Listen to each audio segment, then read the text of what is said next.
Neil, just first and foremost, I wonder how you feel COVID will impact on the game coming up. Your opponents without a number of players, including the regular goalkeeper.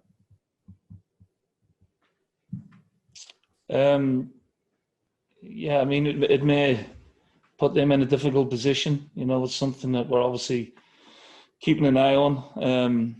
We've been tested yesterday. You know, everyone's negative again. So, yeah, as far as we're concerned, we've had our own issues, obviously, with the virus, and we have a certain amount of sympathy for Sparta in this situation. Neil, Lee Griffiths is back playing for you. He's also back in the Scotland squad now. Do you have a sense of pride, satisfaction with the way he's knuckled down, the way he's got some form back of late? Yeah, I'm delighted for him. I think playing for Scotland means a lot to him.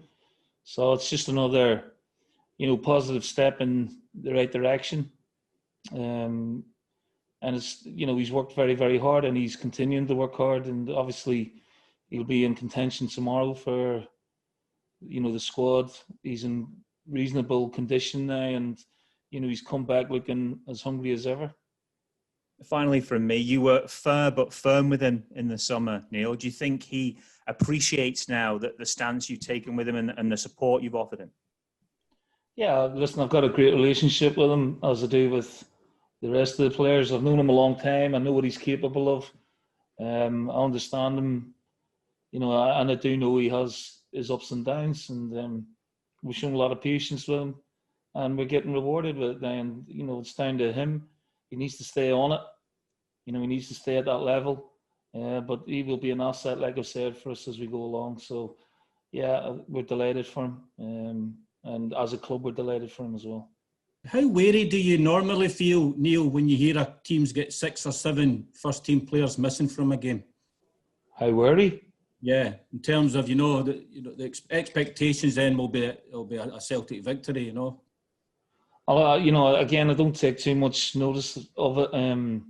Just concentrating on, our outlook on the group. We know that if we can get a positive result on Thursday night, it puts us in a decent position again. Obviously, Milan and Lille are playing each other. We're not taking the game for granted. We'll be very, very strong going into the game. I'm hoping for a positive result, no matter, who's involved with the opposition. So, like I said, I've got sympathy for Sparta. We've been through it ourselves. It's not an easy thing to deal with as a coach, because sometimes these things are out of your control. But in terms of ourselves, we're looking forward to the game off the back of a great win at the weekend. Have you got an update, Neil, on guys like Mikey Johnson and Christopher Julian in terms of when they could be back? What, in terms of playing? Yeah. Well, Mikey, he's been training with us the last sort of week or so, but he's going to be a while yet. Still feeling the effects of obviously the surgery, but he's able to train, and it'll be step by step for him. Christopher, we're hoping he'll be back in the country tomorrow and resume training, not so long after that. You probably won't see Julian until after the international break's over, so he won't be here for the game tomorrow or the weekend. Is Jamesy Forrest progressing well? Jamesy's had surgery yesterday, so again, he's going to be quite a considerable time out now. James had surgery yesterday. Did you try another method to cure it before? Because he's been out quite a while, hasn't he? Yeah, Ronnie, I've told you his foot was in a pot, like, a boot for the last couple of weeks. But when it came out of the boot, there was no significant improvement. In fact, it was getting worse. So went to see a specialist, and he recommended the surgery being done. So the surgery was done yesterday. So, yeah, I think it's been a success, but we're looking at, quite a considerable time out still. How important is it to build on 3 points here and then take 3 again in the double header with Prague if you do want to progress from this group? Yeah, I mean, it's something, it's a scenario that we're looking at. Obviously, we've taken 1 point from 6 so far. So we've got a bit of catching up to do. We'll try and look for maximum points from both games. If not, then take 4 and then take our chances in the last 2 games where I think we're capable of taking points off both Milan and Lille. But, you know, in terms of opening the group up for us, you know, it's important that we win the game tomorrow and get the 3 points. Normally, when international breaks coming up, it's an anxious time for you. No doubt it will be again, given the current situation. But in the case of Lee Griffiths, are you actually pleased it will give him a chance to get more game time and to become even sharper? I'm not convinced on that, but, you know, I think I'm pleased for him, you know, from a personal level. You know, I think, like I said, Scotland means a lot to him. I think it's a real positive step, you know, forward again for him, where he's taken a few hits along the way. And I just hope he goes, enjoys himself, does well, and comes back injury-free.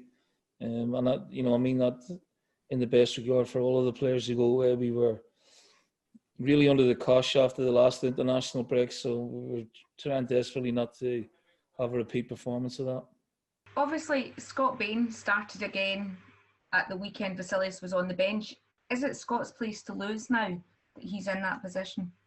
I wouldn't put it like that, but he's played in the team in the last few games. He's played very well, so, you know, I don't see any reason to change that at the minute. You know, we kept a clean sheet and in a semi-final, and he was very good, very reassured. So Scott has done nothing, you know, to warrant, you know, being left out of the team at the minute. That may change as the season goes on, but at the minute, you know, I'm quite happy to go with Scott because he's playing very well. You know, I just wonder how much of a better place the group is in now after the result in Leo and indeed against Aberdeen at the weekend. And just on James, if the operation is a success, what's the best case scenario you're looking at with him?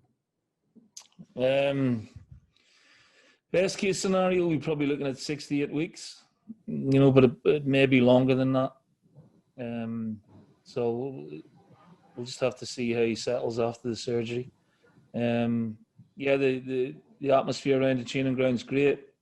You know, succeeded in accomplishing another cup final place, another chance for silverware. You know, and that's psychologically a big lift for the players.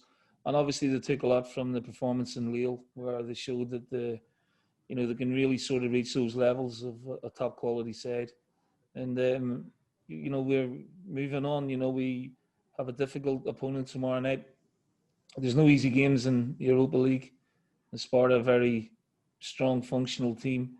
I know they've maybe got a few missing, but they'll still provide stiff opposition. And we know what's at stake for us in the group, and you know, we'll be all out to try and win the game. What advantage is it for you that Sparta Prague in the last 1 month only played 2 matches in total, and those were in Europa League? Yeah, I think from Sparta's point of view, the lack of games is difficult. You know, you don't have much fitness and any sort of momentum at all. And, you know, we've been playing, you know, games on a regular basis. And, yeah, I think it's very difficult for Sparta to find any consistency with, you know, everything that's going on in terms of postponements and losing players. It's very hard to get any sort of rhythm. But we still, you know, respect that they're an excellent side, and we're probably not seeing the best of them yet in the group.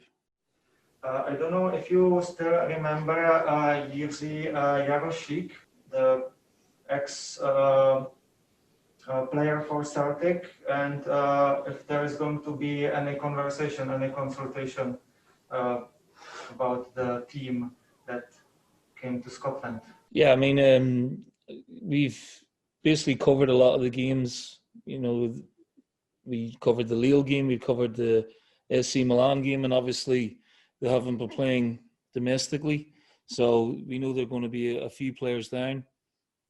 In terms of asking Jiří for, you know, advice, we probably won't do that. We'll just analyse through our own people, you know, the strengths of the players that are coming in, and obviously the weaknesses as well. Jiří had a, you know, fine career here, and he was a very good teammate of mine for a year or two. And he represented his country very well here.